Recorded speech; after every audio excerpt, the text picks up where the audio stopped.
Hi అండి. అందరూ ఎలా ఉన్నారు? ఈరోజు నేను వీట్ రవ్వ ఉప్మా చేస్తున్నానండి. ఇది డ్రై ఉప్మా. దీనికి కావాల్సిన పదార్థాలు: హాఫ్ టేబుల్ స్పూన్ మినపప్పు, హాఫ్ టేబుల్ స్పూన్ పచ్చిశనగపప్పు, హాఫ్ టేబుల్ స్పూన్ ఆవాలు, హాఫ్ టేబుల్ స్పూన్ జీలకర్ర, కరివేపాకు ఒక రెమ్మ, ఉప్పు తగినంత, జీడిపప్పు ఒక కప్పు, ఇంగువ హాఫ్ టేబుల్ స్పూన్, ఆయిల్, నెయ్యి 2 టేబుల్ స్పూన్స్, పచ్చిమిర్చి 2 తీసుకున్నానండి, చిన్న ముక్కలుగా కట్ చేసుకున్నాను. క్యారెట్ ముక్కలు ఒక కప్పు, టమాటా ఒక కప్పు, అంటే టమాటా 2 మీడియం సైజ్ తీసుకున్నాను, చిన్న ముక్కలుగా కట్ చేసుకున్నాను. క్యారెట్ కూడా అలానేనండి, 2 క్యారెట్ తీసుకొని మీడియం సైజ్ క్యారెట్స్ తీసుకొని ముక్కలు కట్ చేసుకున్నాను. 1 కప్పు వీట్ రవ్వ అండి ఇది. దీన్ని బన్సాయి రవ్వ కూడా అని అంటారండి దీన్ని. ఈ కప్పుతో రవ్వ తీసుకున్నాను కదండి, ఈ కప్పుతో రెండు కప్పులు 2 బౌళ్ళు వాటర్ తీసుకోవాలండి. ఇప్పుడు పొయ్యి వెలిగించుకున్నానండి. ఈ కడాయి పెట్టుకొని ఈ కడాయిలో ఈ బన్సాయి రవ్వని ఎర్రగా వేపుకోవాలండి. మీడియం ఫ్లేమ్లో పెట్టుకుంటూ ఎర్రగా వేపాలండి. ఈ నూక ఇలా ఎర్రగా వేగేలోపు నేను ఇది 1 కప్పు తీసుకున్నాను కదండి, 2 కప్పులు వాటర్ తీసుకున్నాను.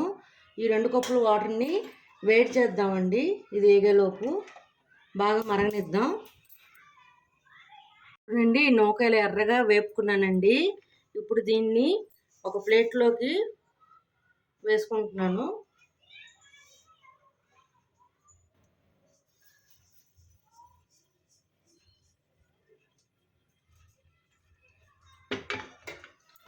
ఇప్పుడు ఇదే కడాయిలో ఆయిల్ నెయ్యి వేసుకుందామండి.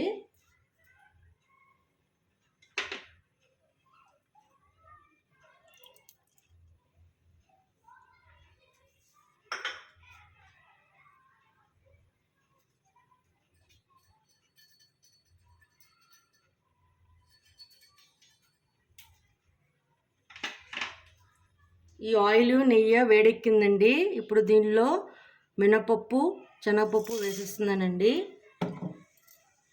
కొంతమందికి మినపప్పు, శనగపప్పు ఎక్కువగా వేసుకొని తినడం ఇష్టం అండి. సో ఎవరి తగ్గట్టు వాళ్ళు వేసుకోవచ్చు. దీనిలో ఆనియన్స్ కూడా వేసుకొని చేసుకుంటారు, కానీ నేను ఇవాళ ఆనియన్ వేయట్లేదండి. ఇవి బాగా వేగాక దీనిలో ఆవాలు, జీలకర్ర కొంచెం మీడియం ఫ్లేమ్లో పెడుతున్నానండి. కరివేపాకు, పచ్చిమిర్చి, జీడిపప్పు, ఇంగువ ఇవన్నీ వేసుకోవాలండి.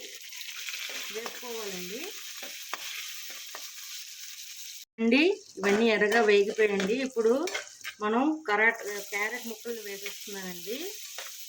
దీంట్లో మన గ్రీన్ పీస్ కూడా వేసుకోవచ్చు, కానీ నేను వేయట్లేదు. టమాటా ముక్కలు కూడా వేసేస్తున్నానండి. ఇవన్నీ బాగా వేయించుకున్నాం, ఒక 5 మినిట్స్ దాకా వేయించుకొని దీంట్లో కొంచెం ఉప్పు యాడ్ చేస్తున్నానండి.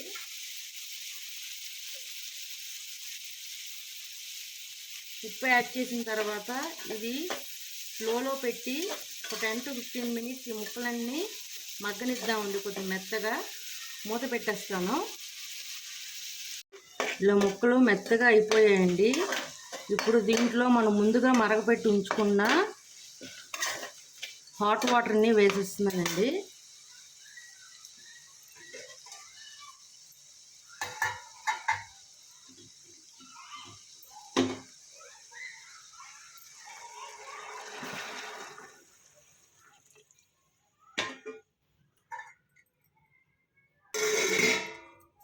ఉప్పు కూడా వేస్తున్నానండి దీంట్లో.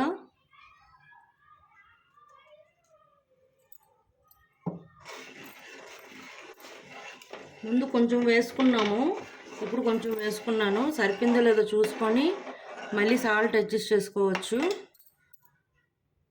సాల్ట్ అన్నీ సరిపోయాయండి. ఇప్పుడు మనం ముందుగా వేయించి పెట్టుకున్న వీట్ రవ్వని దీంట్లో వేసేద్దాం.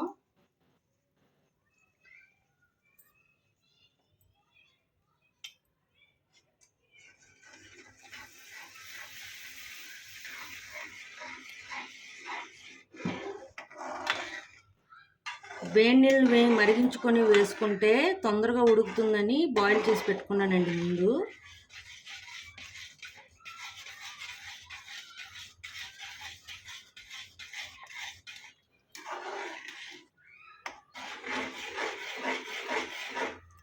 ఇప్పుడు ఇలా అయింది కదండి. ఇప్పుడు దీనిపైన మూత పెట్టేసి మీడియం స్లో ఫ్లేమ్లో బాగా మెత్తగా ఉడికించుకోవాలండి. ఇది దగ్గరికి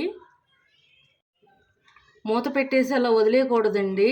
ఒక 5 మినిట్స్ తర్వాత మళ్ళీ కలుపుకొని మూత పెట్టుకోవాలి. ఇలా మధ్యలో 5 మినిట్స్ తర్వాత మళ్ళీ కలుపుకోవాలండి.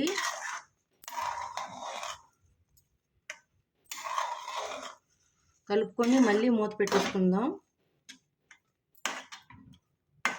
ఇది ఫ్లఫీగా విడివిడిగా వస్తుందండి డ్రై ఉప్మా.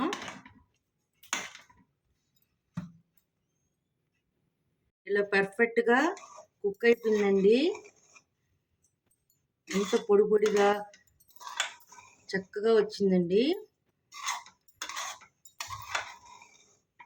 ఇప్పుడు మనం సర్వ్ చేసుకోవచ్చండి దీన్ని.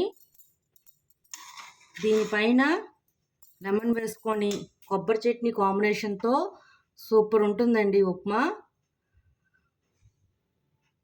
అండి వేడి వేడి వీట్ రవ్వ డ్రై ఉప్మా రెడీ అండి. మీకు నచ్చినట్లయితే like, share and subscribe it. Bye.